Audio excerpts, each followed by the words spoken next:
तुमची दररोजची झोपण्याची पद्धतच ठरवते तुम्ही आजारी पडणार आहात की नाही. तुमचं आरोग्य इथून पुढे कसं राहील ते ठरवते तुमची झोपायची पद्धत, तुमची झोपेची पोझिशन. प्रत्येकाची झोपण्याची पद्धत वेगळी आहे. कुणी एका अंगावर झोपतं, कुणी पालथं झोपतं, तर कुणी उतानं झोपतं. कोणाचे पाय वर असतात तर कोणाचे हात वर असतात. पायाची घडी घालून काय तर हाताची घडी घालून झोपणारी लोक देखील आहेत.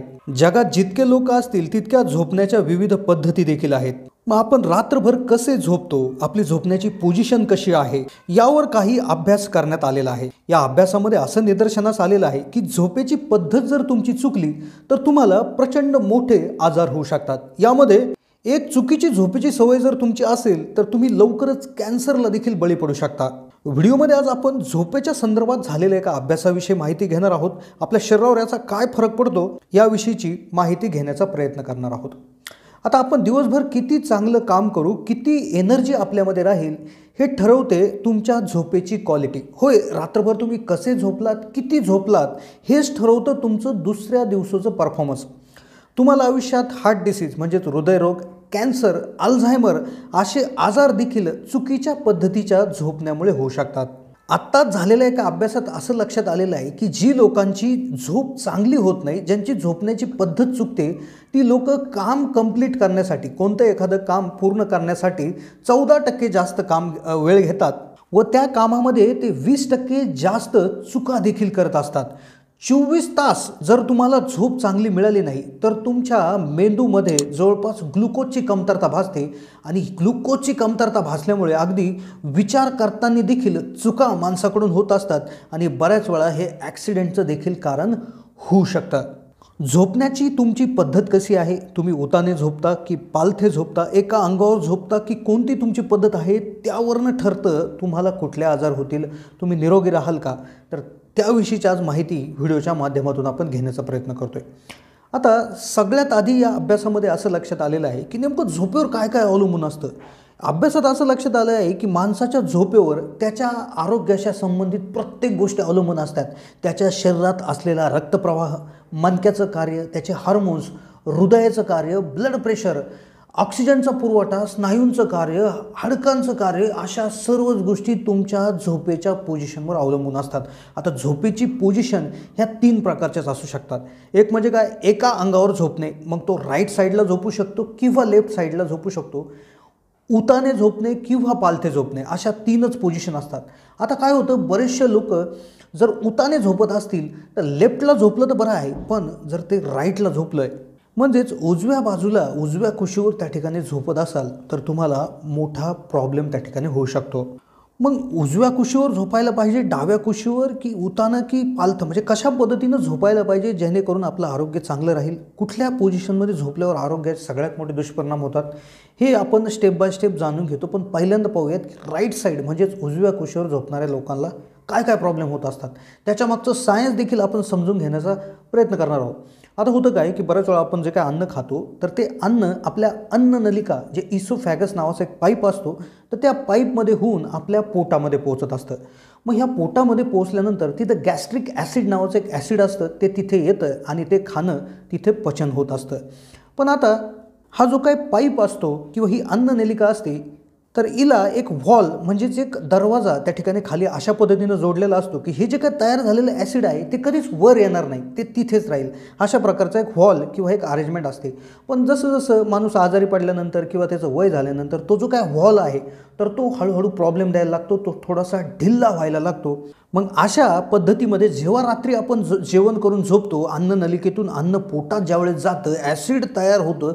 जर तुम्ही डाव्या बाजूला झोपलेला असाल, कारण की आपलं पोट हे डाव्या बाजूला असतं, तर कुठल्याही प्रकारचा प्रॉब्लेम होत नाही. भले तुमचा वॉल काम करत नसेल तरी, पण ज्यावेळेस तुम्ही उजव्या बाजूने झोपायला लागता आणि जर तो वॉल खराब झालेला असेल, वॉल काम करत नसेल, तर ते जे काय ॲसिड आहे ते वरपर्यंत येतं. ते हळूहळू वरपर्यंत येऊन ते अगदी छातीपर्यंत येतं आणि भरपूर लोकांना छातीत जळजळ होणे, छातीत चमक निघणे, प्रचंड मोठी ॲसिडिटी होणे, अशा प्रकारचे आजार हे सकाळी सकाळी किंवा झोपेनंतर होत असतात.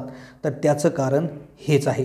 एका डॉक्टरांशी चर्चा केल्यावर असं लक्षात आलेलं आहे की कोणत्याही ॲसिडिटीला माणसाने कधीच कमी लेखलं नाही पाहिजे.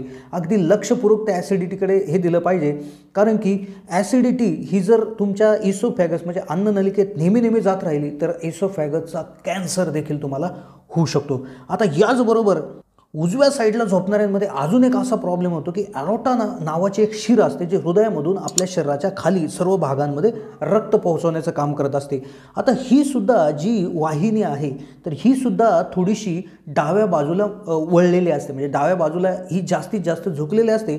मग जर आपण लेफ्ट साईडला म्हणजे डाव्या बाजूला झोपत असाल तर फारसा प्रॉब्लेम येत नाही, आरामात आपलं हृदय सगळीकडे रक्त पोचू शकतं। पण तेच जर तुम्ही उजव्या कुशीवर जर झोपत असाल तर तुमच्या हृदयाला खाली रक्त पोहोचवण्यासाठी खूप जास्त मेहनत करावी लागते आणि शरीरामध्ये विविध प्रॉब्लेम्स होऊ शकतात। त्यामुळे डाव्या कुशीवर जितके जास्त वेळ तुम्ही झोपाल तितकं जास्त तुम्ही हृदयाचं काम कमी करत असता। आता यानंतर रक्ताभिसरणाच्या बरोबरच एक लिम्फोटिक सिस्टम नावाचा एक सिस्टम शरीरामध्ये असतो। हा लिम्फोटिक सिस्टम शरीरामध्ये रोगप्रतिकारक क्षमताचं कार्य करत असतो।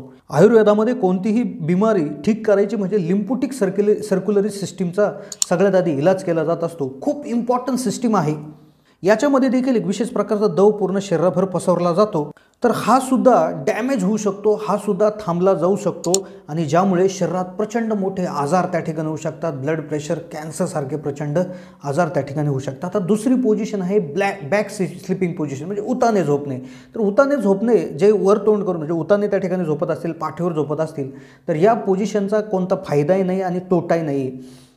याचा फायदा तर नाहीच नाही पण तोटा देखील त्या ठिकाणी नाही आहे। एक छोटासा तोटा याच्यामध्ये असा आहे की जी लोक घोरतात तर ती लोक जास्त प्रमाणात याच्यामध्ये घोरत असतात, घोरण्याचं प्रमाण वाढतं आणि झोपल्या झोपल्या श्वास बंद होण्यासाठीचा जो काय आजार आहे स्लीप ॲप्रिया म्हणतात तर तो आजार होण्याची शक्यता याच्यामध्ये जास्त असते।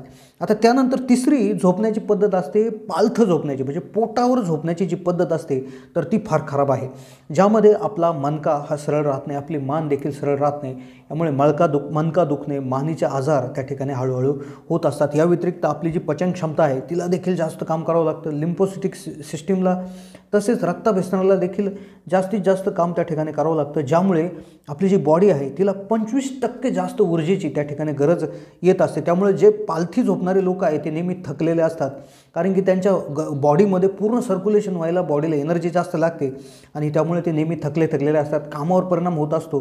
तर अशा पद्धतीने या झोपण्याच्या पद्धती आणि तुमचे आजार, तुमचं आरोग्य याचे कसं निगडित आहे शास्त्रीय अभ्यासानुसार, सायन्सनुसार आपण थोडंसं समजून घेण्याचा प्रयत्न केला तर त्यामुळे याच्यातून आपल्याला असं समजते की जितकं जास्त आपण डाव्या अंगावर झोपू, डाव्या कुशीवर झोपू तितके जास्तीत जास्त फायदे होतील, तितके जास्तीत जास्त आपण निरोगी असू, दवाखान्यात आपल्याला जास्तीत जास्त जाण्याची गरज पडणार नाही।